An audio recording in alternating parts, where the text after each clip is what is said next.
Hello and what is going on, lovely people of the internet? It is Hootmoney here with another video for you guys today. We're going to be talking about PROGENITY stock once again. PROG. We're going to be figuring out what the heck is going on with PROGENITY stock. It was down again today, about 6% on the day. Now, the Ortex data, I'm just going to say it plain and simple. It looks like shorts kind of covered. I mean, we're getting tons and tons of return shares, another 10 million return shares. We're going to go more on that later, but it's just kind of ridiculous, right? I mean, it's pretty freaking ridiculous. Also, I need to address the community of PROGENITY as a whole, because it almost seems like the PROG holders now have flipped the switch overnight, going from one of the greatest stock communities, one of the most diligent, trustworthy, amazing, beautiful communities on earth, to being some of the fuddiest FUD, scared FUD, I'm so scared type of people. And I'm not trying to call anyone out, not trying to be that guy, but there's some people, it's like yesterday I say the term re-enter and everyone's getting all scared if I sell. First of all, who cares if I sold? It's my money, not your money. So I'm allowed to sell whenever the heck I want, and I have no obligation to report whether or not I did sold, unless it's to my trade alerts, which if you wanted to check out, the first link in the description to check out my trade alerts. But anyways, guys, I'm allowed to sell the stock. I've made it clear that you guys are allowed to sell the stock. I don't know what your financial position is. I don't know when you guys want to exit, what your plan is with this stock. You guys do you, I do me.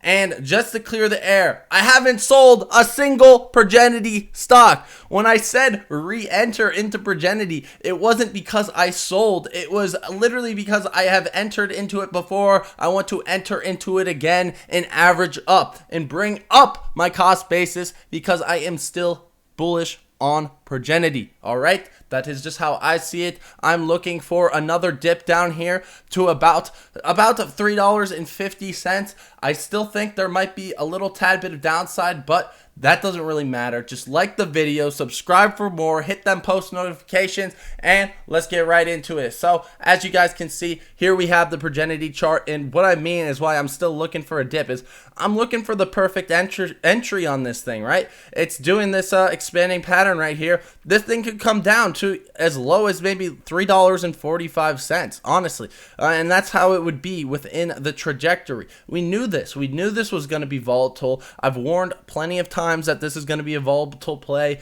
I can't promise any short squeeze. I can't predict the future. I'm a YouTuber that takes a lot of data, pays for a bunch of data services, has 2 degrees in finance, and puts it all together in a big basket and tries to figure out what the heck is going on with PROGENITY stock. But with that, I don't have a crystal ball. I can't predict the future. I don't know what's going on with these hedge funds. I don't get the full access to data. Ortex data is absolutely trash. All right. So you guys do you, I do me. This is what I got. Anyways, on the hourly chart right here, we have PROGENITY. It's coming up a little teensy bit in after hours. We found somewhat of a short-term bottom. It's looking like around $3.70. That seems to be where this thing has bottomed out and chilled out over today. It was pretty flat as of today. There actually was an unusual whale call option alert fired as of today, so perhaps we get some upswinging into the next few days. But I'm personally waiting for next week now. We got 11/19.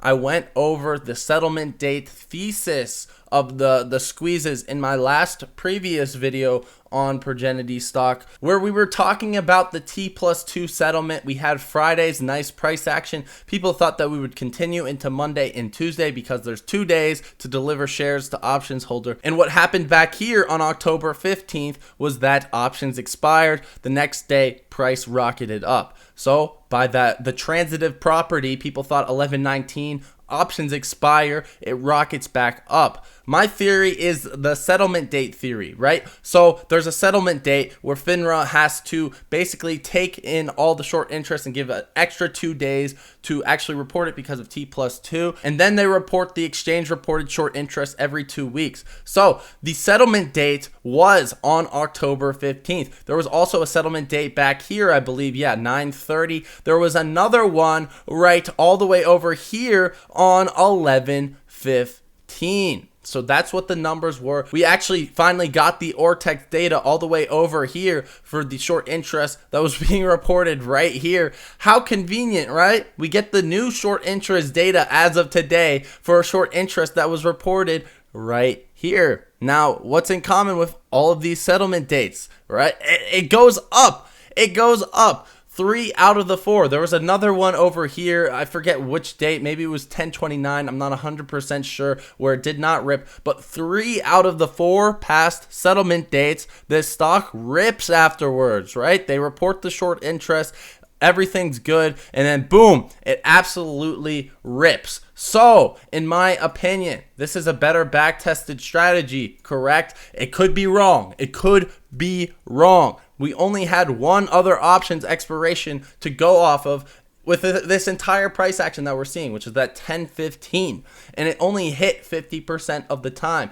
We have 4 different settlement dates to go off of, and 3 out of the 4 settlement dates, there has been a parabolic price move the next day. The next settlement date we have is 11/30 or November 30th, which is coming next week. And on that day, I do believe that there's also some news, correct? There should be some additional news from a partnership from that fireside chat on 11/30. So that is looking like the extreme day for a nice catalyst, a nice jump. We'll see what happens, but I'm looking for a nice bounce towards the end of December. We might go up, we might go down, we might go sideways, we might rocket to the sky. I literally can't tell you guys, but based off of that theory, which is a 75% accuracy based off of the past few months, or the past month here, at least in this uptrend that we've been seeing over the past few months, 75% of the time it has rocketed after that settlement date. So the settlement date is on 11/30. So we'll see what happens. I can be wrong, but this will be in the back of my head, and it will be something that I continually cover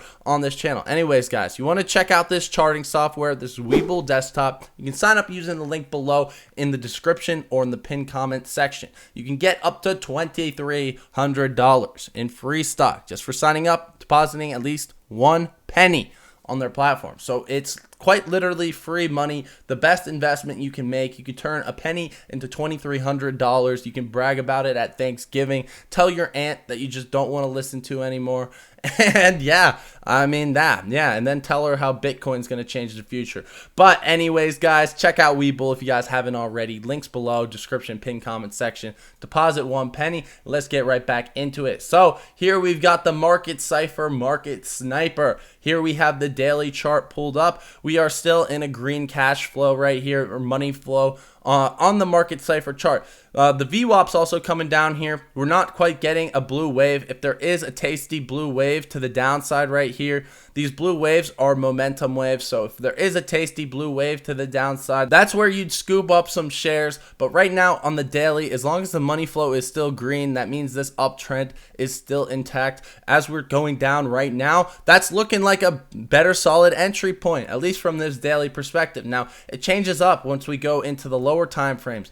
4-hour chart. This one's also looking a bit tasty. The lower time frames is something I gotta warn you guys about. So we got the buy signal right here. Perfectly predicted this parabolic rise to the upside, right? We got a short signal right here. This one was wrong. Another short signal right there. That one was right. It did go down. But now we're getting another blue wave right here. But the money flow is actually starting to turn into green. So once this VWAP right here, that yellow, actually does come up, the money flow is actually turning green here on this 4-hour chart, which means that we have gone from this downtrend right here to an uptrend, which means money is flowing in on at least the 4-hour time frame. So according to market Cipher on the hour, there is no confirmation. No green means go dot right here to just say go ahead and YOLO your grandma's money into the stock.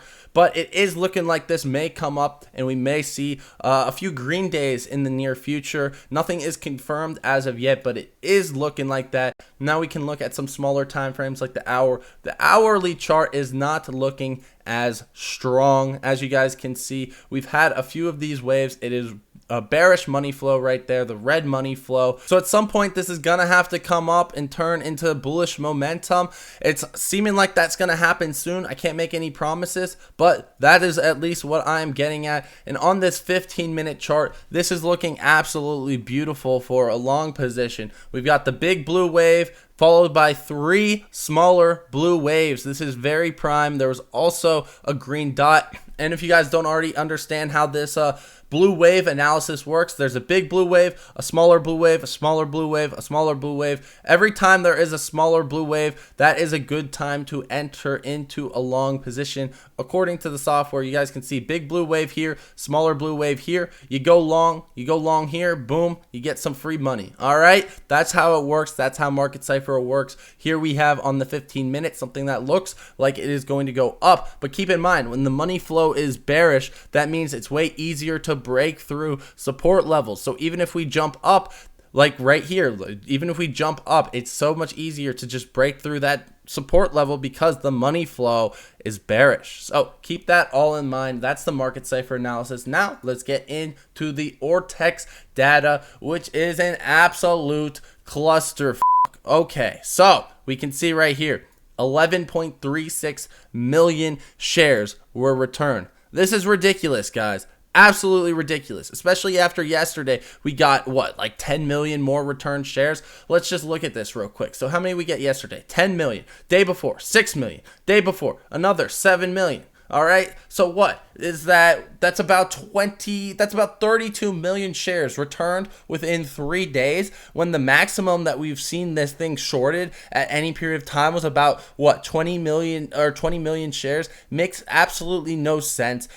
This would mean that shorts cost basis is much higher than the stock price is trading at right now. This would mean that their cost basis is probably up here at least in like the mid fours, right? The 4 to mid fours. So shorts have gained a bit more leverage. So at this point, it's not looking like the short squeeze thesis is that great, right? We're getting all these returned shares, which make absolutely no sense. I mean, the utilization is still up. Average age on loan is still up. We throw all this stuff off the chart right here. We can pull up utilization and average age on loan. Look, this stuff is all up. Average age on loan is at an all-time high. Utilization is still very, very high. There was a slight dip down in utilization, but still 99.68%. That is redonkulous. It makes no sense. I don't understand how we get all of these returned shares. It's clearly killing the short interest. It says we're down 20% in short interest on the day. It's starting to not make too much sense. We'll see what happens. If the utilization does actually come down, that would likely mean that we have squeezed out most of those shorts. But I'm going to wait for the utilization and average age on loan to come down to make any assumptions. Obviously, the average age on loan is going up, meaning that most of the shorts that are still in the stock are some of these older shorts. It doesn't make sense. It's confusing. It's confusing, but I hope that over time it starts to make more sense. I wish I could come up with better answers, but they literally returned more shares than were actually even like put on loan in the past few days. About 36 million shares were on loan as of a few days ago. It's kind of mind-boggling. Maybe some of the short interest was not actually short interest. They were just shares taken out on loan to manipulate the Ortex data, because they know that retail looks at this data. They know retail makes analyses off this data. They probably watch my video, so hi to Ethereum intern or whoever watching my video. But you guys can see right here, they did release some new FINRA numbers as of today, and we got 16.86 million shares short as of November 15th. Now, keep in mind, November 15th was the settlement date right here before we got an absolute ripperoni the next few days on the short interest. So if this was like strategically planned for whatever reason, why did the short interest go down from 17% to 13% before this thing even ripped? This is looking so manufactured right now at this point. And this thing has been at the top of Fintel's short squeeze leaderboard. It's been at the top of Ortex. It had many short squeeze signals on Ortex. So the fact that right at the settlement date, the day before they ripped, it goes down to 13% short interest from about 17%. It's kind of almost as if short sellers knew exactly what was going to happen, all right, on this day. and perhaps they got back in. It's very hard to say. All these shares are coming back that were on loan just a few minutes ago, or just a few days ago, and now not as many shares are being borrowed. So it's hard to say. Utilization still staying at tough. It's just not adding up. It's not adding up. And for me, at least, it's looking like the short squeeze thesis is it's dying down a little bit. It's dying down. When you get all of these returned shares, that's just what I'm getting out of it. I mean, if you get day after day, 6 million returned shares, 6 million returned shares, 10 million returned shares, 11 million returned shares, day after day after day, yes, that in most cases would imply that shorts have actually covered. But at the same time, we're not getting any utilization drop. We're not getting average age on loan to drop. We are getting cost to borrow to drop, which could potentially be a sign. But until we get average age on loan to drop and utilization to drop, I don't know what to tell you guys. I can't make any bold assumptions. So that's what I'm thinking in terms of the short squeeze. It's not looking as pretty as it once did, but it still potentially could happen. I don't know. I'm leaning towards the side of this data was absolutely manipulated, especially because the short interest dropped before that settlement date on November 15th. It's making me think that Wall Street is just using and abusing retail, as they always do. Anyways, down here, we have PROGENITY. It dropped to number 17 on that short squeeze leaderboard. Still threshold security. You know the deal, guys. You know the deal. Short share availability, about 500,000 right there. That's pretty normal. We've seen that before. Borrow fee rates coming down here on Fintel as well. It makes sense. We're getting excess of return shares than shares on loan, even though that utilization hasn't really dropped too much. And looking at the short volume, again, it's still very, very high. And for some reason, they don't have the short volume from today, probably because of Thanksgiving. Failure to delivers through the absolute roof. We don't have new data on that. We probably should be getting some very, very shortly in the next few days. Looking at the call option volume, or just the option volume, whale flow in general, $10,000 in premium or more, ask side only. This is pretty low volume, right? Well, most of the time we're seeing a lot. It's pretty bullish, right? Overall, this is pretty bullish flow, but it's not as much call option volume, not as much put option volume, which makes me believe that the stock price is likely to trend sideways here, at least in the short term. We're looking at about 93% bullish premium. The whales are going for that 1/21/2022 expiration and that $3 strike price. So a little bit more conservative there on those whale bets. Going to the call option flow, we have the lowest amount of call option volume that we've seen in a while. I mean, the low here was about 51,000, 60,000. Here was a low of 33,000. So this was the lowest volume, call option volume, that we've had since October 8th. 2021. As of today, we had 44,000, and this could be because of Thanksgiving. It likely is because of Thanksgiving. There's typically less volume traded on Thanksgiving and Thanksgiving week in general, so that would make sense if that is the case. All the hedgies are traveling, all the whales are traveling. I don't know, I can't tell you, but here we have the biggest option trades of the day. The biggest one was selling a call option by a floor trader, so that is a pretty bearish bet. Considering that we're at a low in terms of the overall daily uptrend. So the fact that they're selling that is definitely a little bit bearish. The next one here was buying a call option, $3 call option expiring 1/21/2022. That's the exact strategy that most bulls are going for right now. Here's one that is the $4 strike price, same expiration date. So you know the drill, guys. This is 40% bullish, about 60% bearish. So it is looking like the biggest option trades are leaning towards the bearish side. But again, guys, all call options that are being traded, barely any put options being traded at this point, besides for this one right here, expiring 12/03/2021. The most active options chains are the YOLO option chain, which is the $4 11.26 call option. People love that. People love to day trade those. It makes sense. There was also a weird open interest or volume right here in the 11.26 $3.50 put option that was traded as well. That also probably is a speculative trade. Dark pool volume has actually been coming down, trending down here over the last few days. Monday and Tuesday were higher though than today, probably because of that T+2 settlement. Just a theory. We also got these unusual whale alerts. One fired today, $2.50 call option expiring 12/31/2021. So we'll see what happens with that. But that's all I got for the video. I hope you guys have enjoyed. Drop a like if you guys did. Subscribe for more content. Hit that bell down below. I'm not going to be posting any videos tomorrow, so sayonara. I love you guys. I miss you guys, but PROGENITY stock, we got some good things to look forward to next week. I'm excited for 11:30. Nothing I said here was financial advice. You can check out WeBull if you like free money. Link is below. Amazing software for analyzing stocks. Deposit 1 penny on their platform to get up to 2,300 in free stock. Links are in description, pinned comment section. Also, if you want to trade alerts, boom, description, first link. Anyways, I'll be seeing you guys later. Have a wonderful Thanksgiving. Take it safe. Be easy. What am I saying? Have a good day. Peace.